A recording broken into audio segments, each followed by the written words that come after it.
యుఎస్లో లోకేష్ పట్టుపడ్డ వార్తలు చక్కర్లు కొడుతున్నాయి. ఆయన తన పార్టీ 2024 ఎన్నికల్లో పోటీ చేయడానికి అవసరమైన నిధులను సమీకరించుకోవడంలో భాగంగా ఆయన అమెరికా వెళ్ళినట్టుగా ఒక సమాచారం ఉంది. దీని ప్రకారం ఆయన అమెరికాకు వెళ్ళినప్పుడు ఇక్కడ మనకి ఎన్ఫోర్స్మెంట్ డైరెక్టరేట్లు ఏ విధంగా ఉంటాయో అక్కడ స్థానిక ఎన్ఫోర్స్మెంట్ డైరెక్టరేట్లు ఆయన దగ్గర ఉన్న లెక్కకి చూపలేని విధంగా ఉన్న అక్రమ ధనాన్ని గుర్తించి వాళ్ళు దాన్ని జప్తు చేయడంతో పాటు అరెస్ట్ చేసినట్టుగా చూస్తాం. లోకేష్ అమెరికా పోలీసులు అదుపులో ఉన్నట్టుగా మనకు తెలుస్తుంది. ఒకవేళ అదే జరిగితే మన పరిస్థితి ఏంటి అనేది ఇప్పుడు పెద్ద హాట్ టాపిక్గా మారి చక్కర్లు కొడుతుంది. సోషల్ మీడియా అంతా ప్రస్తుతం ఇదే మా వార్త వైరల్ అవుతుంది. ఇప్పటికే లోకేష్ అంటేనే ఆపరేషన్స్లో చాలా ఫెయిల్యూర్స్ని ఎదుర్కొనే ఒకనొక దుర్బలమైన వ్యక్తిగానే చూస్తుంది ఈ తెలుగు రాజకీయ సమాజం. కారణం ఏంటంటే ఆయన ఏ ఆపరేషన్ని సరిగ్గా నిర్వహించలేదు. యువకులం పాదయాత్ర చేశాడు. ఆ పాదయాత్ర చేసినట్టు ఎగిరిపోయింది. 3000 కిలోమీటర్లు అన్నారు. దాంట్లో కరెక్ట్గా ఆయన 300 కిలోమీటర్లు నడిస్తే గొప్ప. సరే ఎట్టో ఒకట వాళ్ళ నాన్న అరెస్టుతో అది కూడా ఒక ఇదైపోయింది అనుకున్నాం.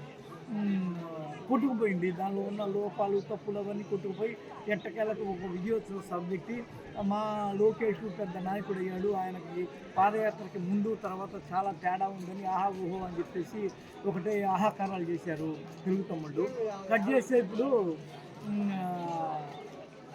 అమెరికా యాత్ర అదేదో బ్రహ్మానందం అమెరికా యాత్ర అన్నట్టుగా తయారైపోయింది. అది అంత కామెడీగా ఎందుకు తయారైందంటే ఒక వ్యవహారాన్ని నడుపుతున్నప్పుడు పకడ్బందీగా నడపడం కూడా తెలియని వాడు రేపటి రోజున ఒక లీడర్గా అధినేతగా అధినాయకుడిగా వాళ్ళ నాన్న తదనంతరం ఏమన్నా పెద్ద దాన్ని నడపాల్సి వస్తే ఆయన ఏం చేయగలడు, ఎలా చేయగలడు అనేది ఇప్పుడు చాలామందికి ఎదురవుతున్న ఒక అనుమానం.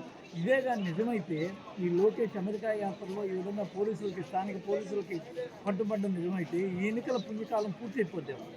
ఇంకా ఇప్పటికే వాళ్ళ నాన్న ఇక్కడ అరెస్ట్ అయితేనే ఢిల్లీలో కూర్చొని కిషన్ రెడ్డి చెప్పినట్టుగా వాళ్ళ పురంధేశ్వరమ్మని పట్టుకొని జేపీ నడ్డాని అమిత్ షాని కలిసి కాళ్ళబేరాలు చేసి నామసంకలు నాటి ఎట్టకేలకి 53-54 రోజుల తర్వాత బయటపడ్డ దృశ్యం మనకందరికీ తాత్కాలిక బెయిల్, అది కూడా ఆరోగ్యపరమైన బెయిల్తో బయటపడి అమ్మాయిని ఊపిరి పీల్చుకొని ఆ తర్వాత మీకు క్వాష్ పిటిషన్ని కొట్టివేయలేము, మీరు 17A ప్రకారము మీ అరెస్ట్ గురించి గవర్నర్కి చెప్పలేదు కాబట్టి మీరు అసలు తప్పే చేయలేదని మేము లెక్కించలేము కాబట్టి అది కుదరదు అని చెప్పితే అది నిజంగా చెప్పాలంటే వీళ్ళ క్వాష్ పిటిషన్ యొక్క డ్రామా వర్కౌట్ అండి. చంద్రబాబు ఏ తప్పు చేయలేదు కాబట్టి ఆయన క్వాష్ పిటిషన్ వేశారు అన్న వార్త సందేశం ప్రజల్లోకి వెళ్ళింది. ఆ తర్వాత ఆ క్వాష్ పిటిషన్ని కొట్టేయలేదు సుప్రీంకోర్టు, మీరు తప్పు చేసినట్టుగానే మేము భావిస్తున్నాం, ఆ రిమాండ్ సమంజసమైందే, ఏసీబీ కోర్టు ఇచ్చిన రిమాండ్ సమంజసమైందే అని చెప్పిన వార్త సరిగ్గా జనాల్లోకి వెళ్ళా. అందరూ ఏమనుకున్నారంటే అది రాజకీయ కుట్ర కోణంలో చూశారు. ఇటు జగను అటు కేంద్రంలో బీజేపీ కలిసి చేసిన ఒక ఎత్తుగడగా తీసుకొని చెప్పారు. కానీ అది జనాల్లో ఒక సానుభూతిగా వెళ్ళడం, చంద్రబాబు అరెస్ట్ తర్వాత విపరీతంగా రాజకీయ సమీకరణాలు మారిపోయినట్టుగా చెప్పడం, తద్వారా వీళ్ళ ఓటింగ్ శాతం పెరిగినట్టుగా కూడా ఒక అంచనాలు కేసి రిలాక్స్ అయిన పరిస్థితుల్లో సడన్ సర్ప్రైజ్గా లోకేష్ అనేవాడిని అమెరికా పోలీసులు అరెస్ట్ చేశారన్న కోణంలో మాట్లాడితే ఇది చాలా షాకింగ్ ఇష్యూ. ఇది కానీ నిజమైతే ఆయన కానీ బయటపడకపోతే ఆ నిధులు ఇక్కడికి రాకపోతే పరిస్థితి ఏంటి? ఇప్పటి వరకు వీళ్ళు నోటి మాటగా చాలా ఆరోపణలు జగన్మోహన్ రెడ్డి ఆయన గవర్నమెంట్ మీద చేశారు. అవి నిరూపించబడలేదు. ఈరోజు ఇది నిరూపించబడింది. మరి దీని పరిస్థితి మేము ఆల్రెడీ స్కిల్ డెవలప్మెంట్లో నిపుణం పప్పులం తుప్పులం అని చెప్పి 27 కోట్లే కదా అయితే ఏందిలే అని అన్నాం. అది పార్టీకి సంబంధించింది అయితే పెద్ద పని కాదు అని చెప్పేసి ఆర్కే లాంటి వాళ్ళు అన్నాం.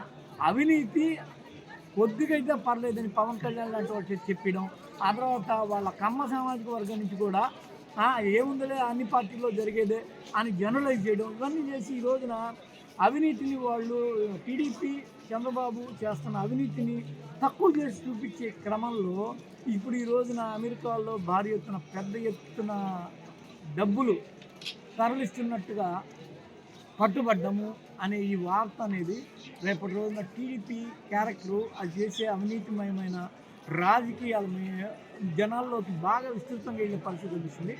దీన్ని టీడీపీ తెలుగు తమ్ముళ్ళు, తెలుగుదేశం వర్గాలు, ఆ ముఖ్య నాయకులు ఎలా హ్యాండిల్ చేస్తారు?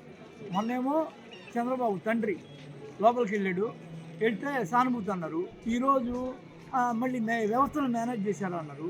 ఈరోజు అక్కడ చూస్తే ఏమో లోకేష్ ఎవరు వ్యవస్థను మేనేజ్ చేయగలరు? అమెరికాలో సాధ్యమవుద్దా? అంటే దాని అర్థం ఏంది? మీ ఇంట్లో మిమ్మల్ని దొంగగా పట్టుకుంటేమో ఇది కుట్ర అన్నారు. బయట ఇంట్లో ఎక్కడో అమెరికాలో సుదూర తీర ప్రాంతంలో పట్టుబడ్డప్పుడు దాన్ని ఏమంటారు? ఇక్కడ వ్యవస్థల్ని మేనేజ్ చేసినట్టు అక్కడ చేసి ఉంటారా? దాని అర్థం ఏంది?